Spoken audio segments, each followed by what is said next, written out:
Hi, how you doing? I'm doing okay. It's been a little bit of a crazy week, and we're already halfway through the summer. I can't believe it.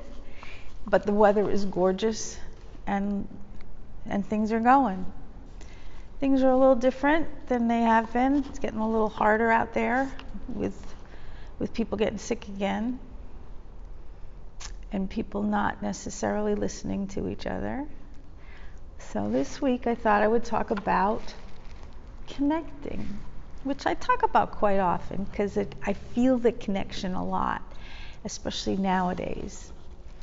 But one of the things I was thinking about was that we have a new pastor, Pastor Sung-hyuk Kim, Pastor Kim, and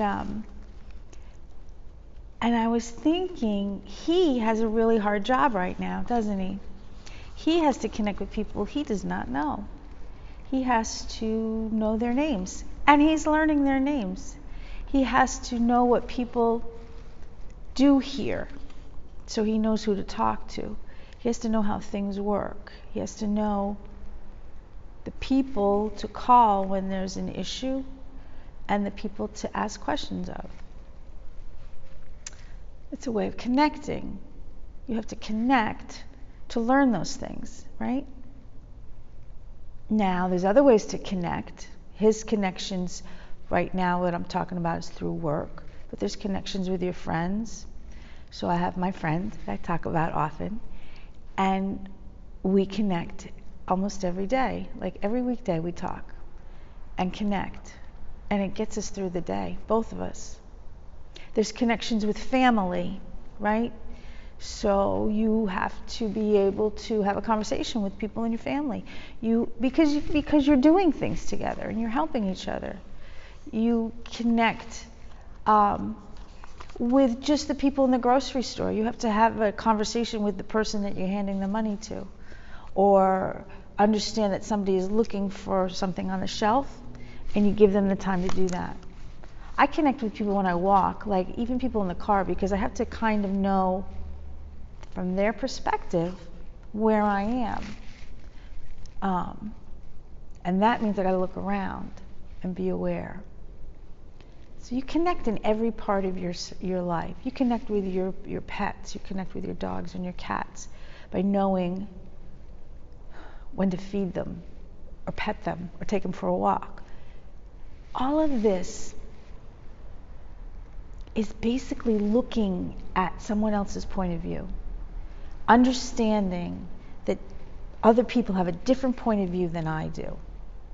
When I'm walking down the street, I know where I want to go. I want to go there. But the person who's driving and coming across does not know where I want to go. So that person who's driving and I have to think about their point of view. Does that make sense?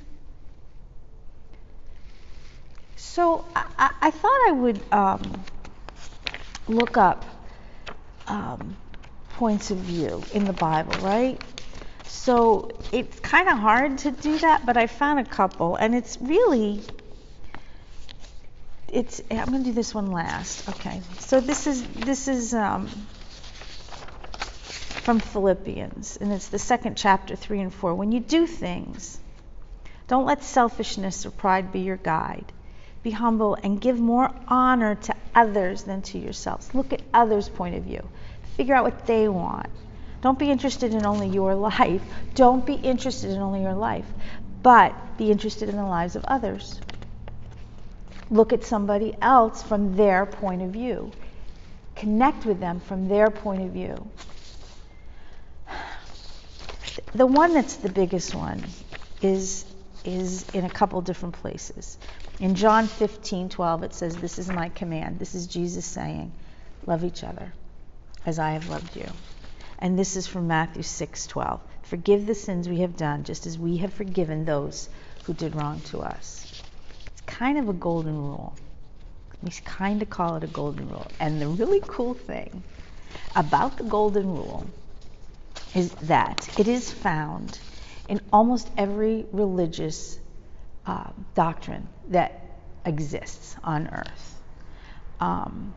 Buddhism says, treat not others in ways that you yourself would find hurtful. Treat others the way you want to be treated.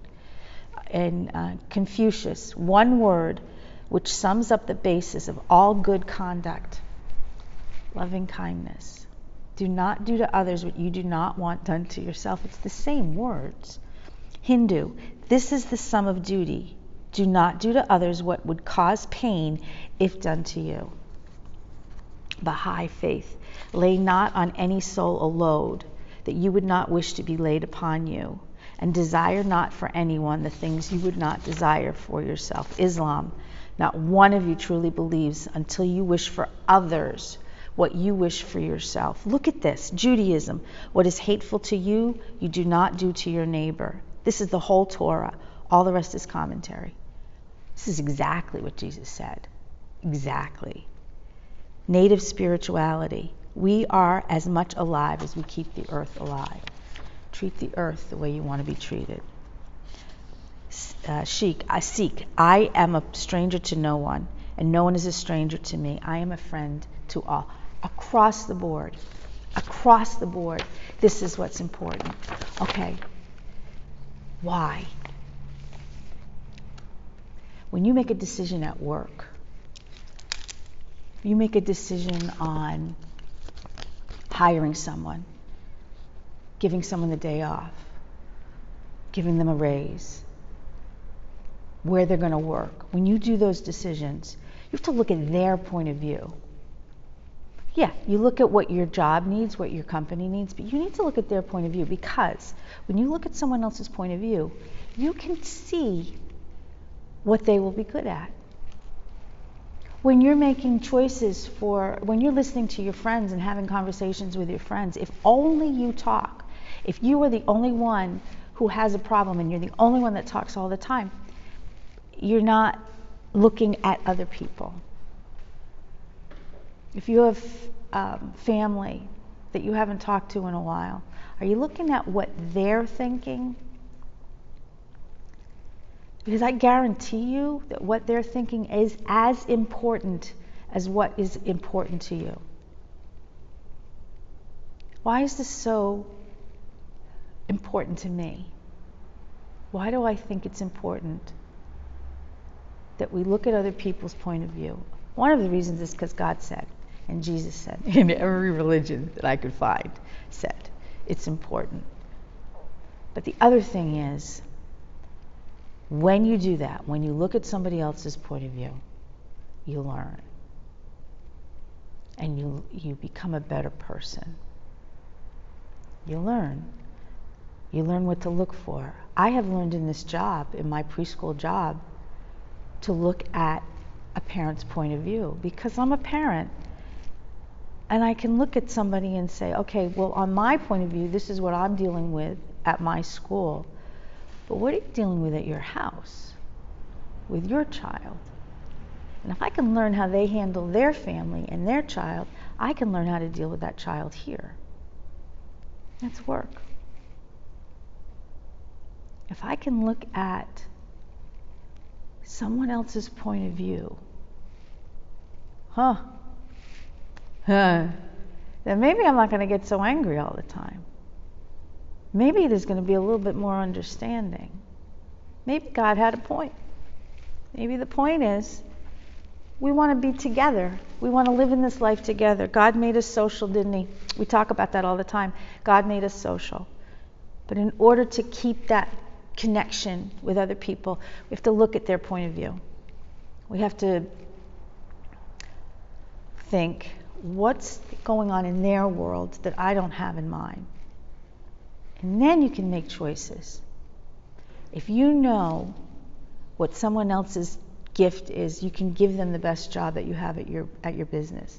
If you know what someone needs for their life right now, then you can help them, give them the right thing. And if you know what's going on in your good friend's life, if you know what's going on in your good friend's life, you can be there for them. And they can be there for you. And the other thing I know, what you do to other people comes back to you.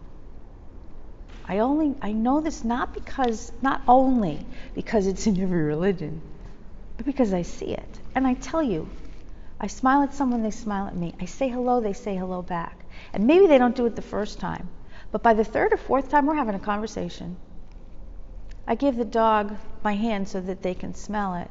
The next time they see me, they want to see me. You treat others well, you get treated well. You learn more. You have a better business, better family connection, better friends connection. It only adds. So maybe this week, whether you're at work or home or your friends or at the grocery store or walking down the street, think about that other person. Think about their perspective, their point of view. Because if you can do that, you learn and you become a better person. And isn't that the point? Isn't that the point? I don't know. See if it works. See if I make any sense, because I never know if I make sense. But I'm going to try to do it myself, because I don't always do it right. I'm going to try to do that. And maybe it'll be a better week. I love you. I miss you a lot. But we'll be together soon. Have a good week.